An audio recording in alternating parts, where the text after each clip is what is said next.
I think money disappears as a concept. Like I said, working will be optional and people will have any goods and services that they want. If you can think of it, you can have it type of thing. I think it will be universal high income. 높은 수준의 소득이 모든 사람에게 주어지는 사회, 20년 안에 이른바 보편적 고소득 시대가 올 거라는 일론 머스크. 이 보편적 고소득이 화제가 되는 지금 두 전문가를 모셔 이야기를 들어봤습니다. 전 서강대학교 가상융합 전문대학원에서 인공지능을 맡아서 가르치고 있고요. AI 챗GPT, 클로드 주로 연구를 하고 있습니다. 저는 서강대학교 경영대학의 김주영 교수라고 하고요. AI와 디지털 마케팅, 또 AI와 딥러닝 이런 과목들을 가르치고 있습니다. 일단 이 보편적 고소득 시대가 뭔지 좀 간단하게 설명을 해주신다면. 일론 머스크가 생각한 보편적 고소득의 시대는 옛날에는 1년 단위로 이루어지던 것들이 한 달 안에 끝나니까 사회 전체의 효율성이 늘어나게 되는 거죠. 예를 들어서 기존에는 유튜브 영상 하나 만드는데 일주일, 근데 이제 딸깍 버튼만 누르면 유튜브 영상이 완성이 되고, 이렇게 되면 인류 전체의 생산량이 확 늘어나는 거죠. 인류의 전체 생산이 확 늘어나면 싼 비용으로 더 많은 것들을 만드니까 이걸로 돈을 더 많이 버니까 인류 전체가 벌어들인 돈이 많아서 인류가 전부 다 풍족해진다. IT 사람들은 이런 생각을 해요. 보편적 고소득의 시대가 부정할 수가 없다. 우리가 만든 기술의 발전 속도가 어마어마하게 빠르고 계속 발전할 거니까 이 기술이 인류를 풍족하게 할 것이다 라는 거에는 아마 이견이 없지 않나. 제가 부연 설명을 해보면 AI 기업이 만든 부를 세금처럼 걷어서 그 돈으로 많은 사람들한테 기본 생활을 영위할 수 있게 해주겠다라는 그런 일을 하지 않아도 되는 시대 를 얘기한 거고, 인간은 영화를 보든 놀든 취미 생활을 하든 이런 것만 하고 살아도 되는 소득을 주겠다라는 그런 의미인 것 같아요. 그런 말씀 좀 많이 들어보셨을 거예요. AI를 이제 학습시키고 구동시키려면 이제 에너지가 문제다. 데이터 센터를 만들기 위해서 발전소도 지어야 되고 고압 전선망도 구축을 해야 되고, 그러면 이게 단순히 한 기업의 문제가 아니라 결국엔 국가 단위의 사업이 되는 거죠. AI 3위 국가를 한다, 아니면 중국이 2위다, 미국이 1위다 이런 것도 마치 국방력 경쟁을 하듯이 결국에는 이 기업들도 국가에 어느 정도 자기 일정 수익을 숨김없이 납부를 하지 않으면 운영 자체가 불가능해지는 상황이니까 기존 산업들과는 좀 다르지 않나. 정부나 국제사회 이런 사람들이 모여서 세금이든 이런 방법을 통해서 나눠줄 수 있으면 모두가 다 잘 살게 될 것이다. 이렇게 생각을 하고 있는 것 같아요.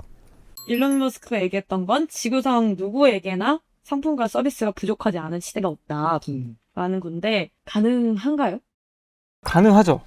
이론적으로 불가능한 점은 없어요. 인공지능 학습에는 GPU가 필요한 것도 아니고 새로운 모델이 필요한 것도 아니에요. 사실상 21년, 22년도 인공지능이 급속도로 발전한 그 시기에 기반 기틀은 다 만들어졌다고 보고요. 그럼 이제 다음 인공지능은 도대체 어떻게 발전시킬 것이냐? 데이터를 만들어야 돼요. 근데 데이터를 어떻게 만드냐? 결국에는 인공지능을 쓰려는 사람들이 직접 만들어낸 데이터. 예를 들어서 우리가 챗GPT랑 이렇게 대화하는 대화 목록, 아니면 챗GPT나 제미나이나 집어넣는 문서, 사진 이런 것들을 더 모아야 되고, 그리고 모으면서 인공지능이 어떻게 답변을 했는지, 사람이 만족을 했는지, 이 방식으로 학습을 많이 하거든요. 실제로 지금 많이들 하고 있어요. 특히 제미나이 같은 경우 대학생들에게 1년 동안 무료로 쓰게 해주거든요. 그럼 얘네들이 이거 과제를 하는데 온갖 과제를 다 넣고 잘못했다고 화를 내고 계속 데이터를 만들잖아요. 그럼 이 한 건당 최소한 문장 하나에 1달러를 주고 사야 됐던 데이터들이 공짜로 계속 모이는 거예요. 쓰는 입장에서는 AI 서비스를 공짜로 내고 쓰니까 좋고, 배포하는 입장에서는 데이터들이 공짜로 모이니까 진짜 보편적으로 AI를 점점점 많이 쓰게 되고, 그러면서 AI에 대한 의존도가 높아지게 되고, 일종의 선순환 구조잖아요. 선순환 구조가 계속 이어지게 되면 다들 싼 가격에 AI를 쓸 수 있게 되고, AI는 계속 발전을 하고, 요즘 이야기하는 게 피지컬 AI, 물리적으로 사용하는 물체들에 AI가 들어가면서 진짜 인류가 하는 가사노동, 건설 이런 것들에도 AI가 개입을 할 수 있다. 그렇게 되면 모두가 좋은 세상이 오게 되는 거죠. 그게 바로 보편적 고소득의 시대가 아닌가. 불가능한 건 없어요. 교수님께서는 생산성이 굉장히 올라갈 것이다는 동의를 하는데, 그럼 뭘 갖고 생산을 할 것이냐. 에너지도 마찬가지고 자원이 있어야 되잖아요.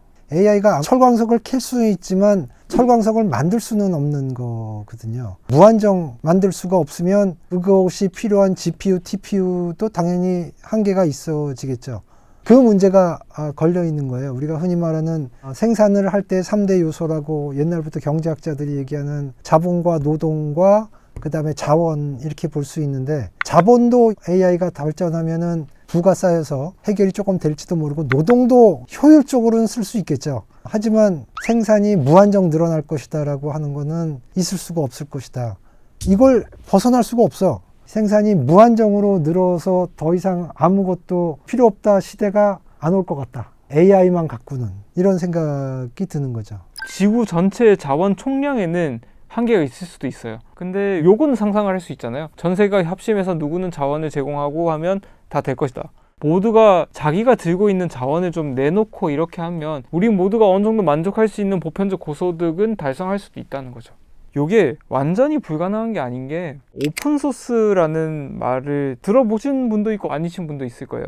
내가 개발한 모든 소스 코드를 아무런 제한 없이 공유를 하는 거예요. 조건 없이. 그랬을 때 오픈소스 AI 소프트웨어에 대한 필요성을 다들 공감을 하면 어쩌면 인류 전체를 위한 AI 발전을 위해서 공동의 합의체가 생성이 될 수도 있는 거죠. 사람이 만족을 하면 좋은데, 내가 김 교수님보다 더 누리고 싶거든. 지금까지 인류의 역사에서 그거를 어느 정도 이 정도면 좋겠다라고 타협하고 참은 적이 역사적으로 별로 없어요. 핸드폰이 하나만 있어도 충분한데 이게 방방마다 연결이 되게 그런 시스템이 된다면 그걸 쓰겠죠, 누군가는. 합의가 되면 좋은데, 김 교수님하고 나는 합의가 될 것 같아. 근데 다른 분들도 똑같은 마음이 되기는 제가 볼 때 인류 역사상 굉장히 어려울 것 같다.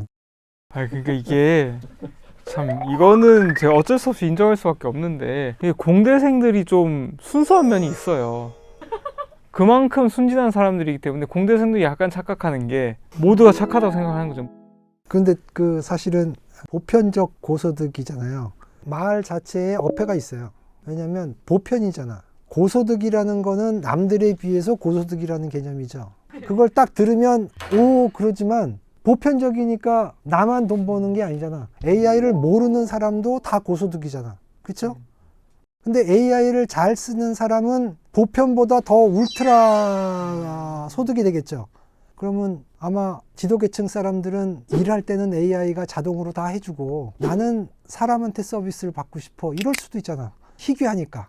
일반 계층은 사람 서비스 못 받고 AI가 진단해준 약을 먹고 AI가 수술을 100% 다 하는데, 위의 계층은 뭔가 나한테 더 해주는 이런 거, 제 생각에는 모든 사람이 놀고만 먹는 전 인류가 그런 세상은 오기가 어려울 것 같다. 된다고 해주시면 안 돼요?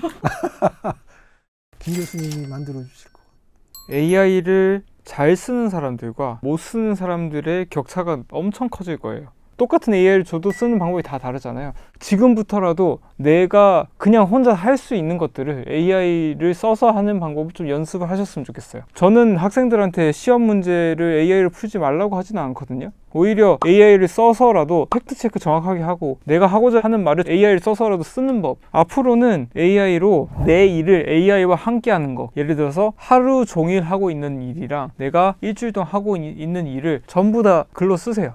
요렇게 썼으면 요 특정 부분들을 AI한테 시켜봐요. 근데 AI가 잘해요. 그 부분 대체하고, 보통 보면 한 20% 정도가 대체가 돼요. 근데 이 나머지는 그러면 어떻게 하냐? 기도하면 됩니다. 더 좋은 AI가 나올 때까지.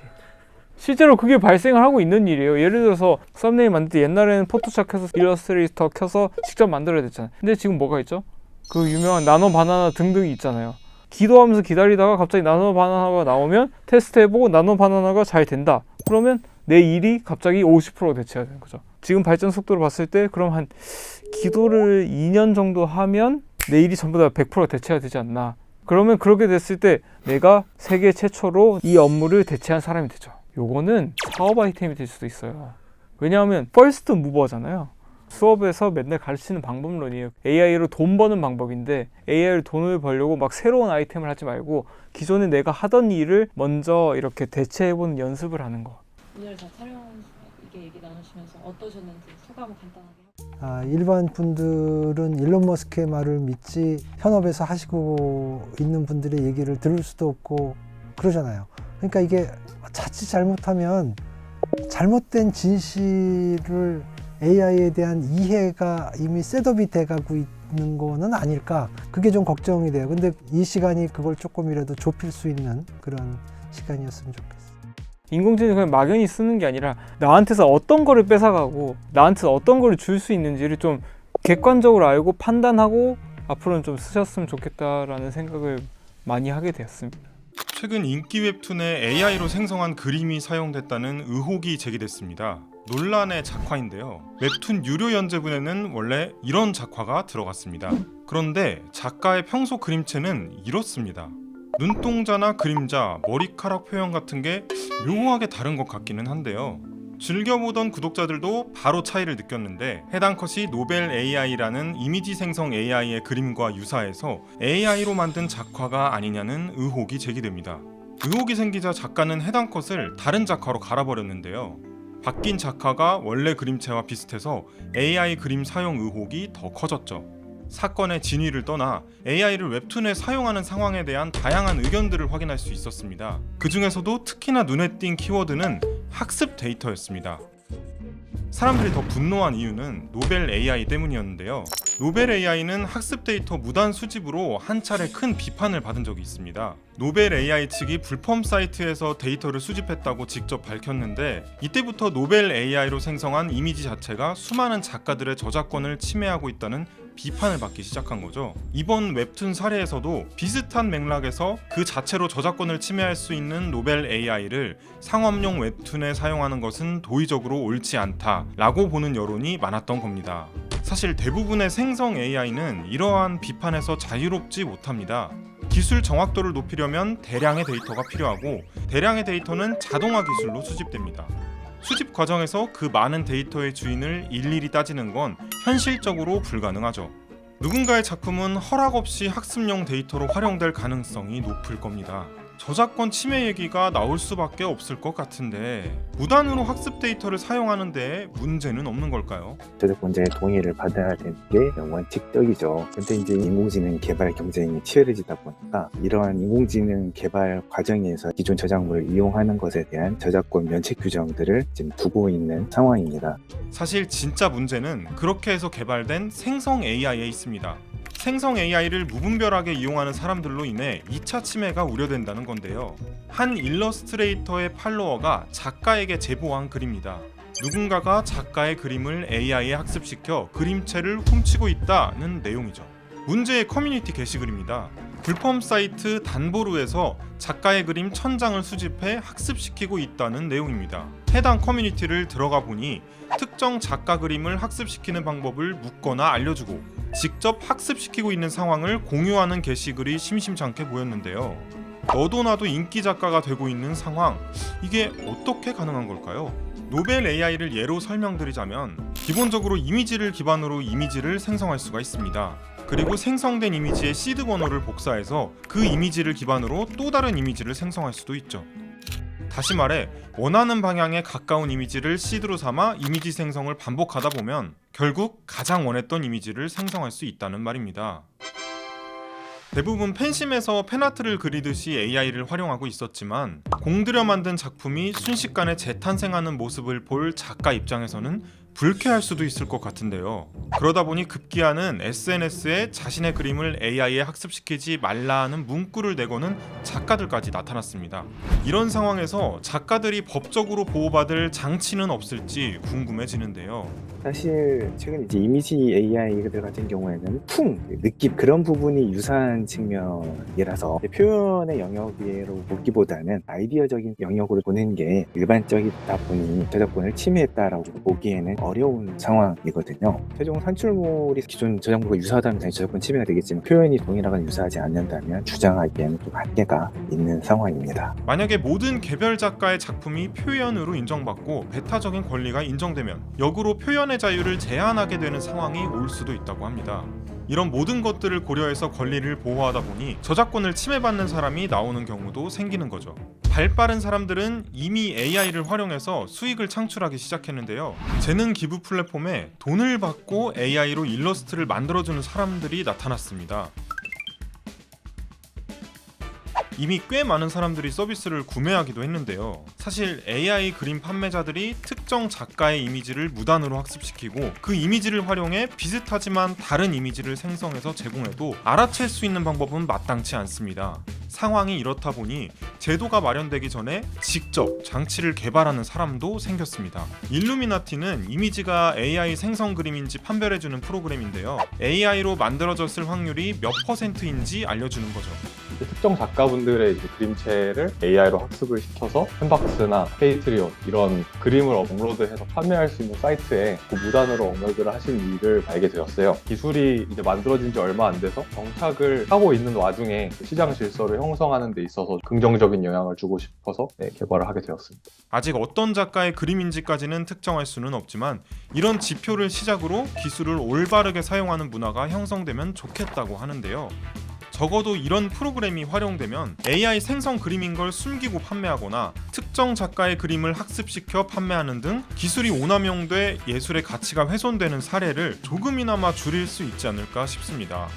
생성 AI에 대해 여러 가지 논의가 오가고 있는데 한 가지 분명한 건 아주 빠른 속도로 우리 주변의 산업 분야로 적용되기 시작했다는 겁니다. 관련 법규가 더 신속하게 논의되고 무분별한 저작권 침해를 줄일 장치도 함께 고민돼서 과도기에 눈물 흘리는 저작자들이 조금이나마 줄었으면 하는 바람입니다. 빠르게 창공을 가로질러 목표를 향하는 드론.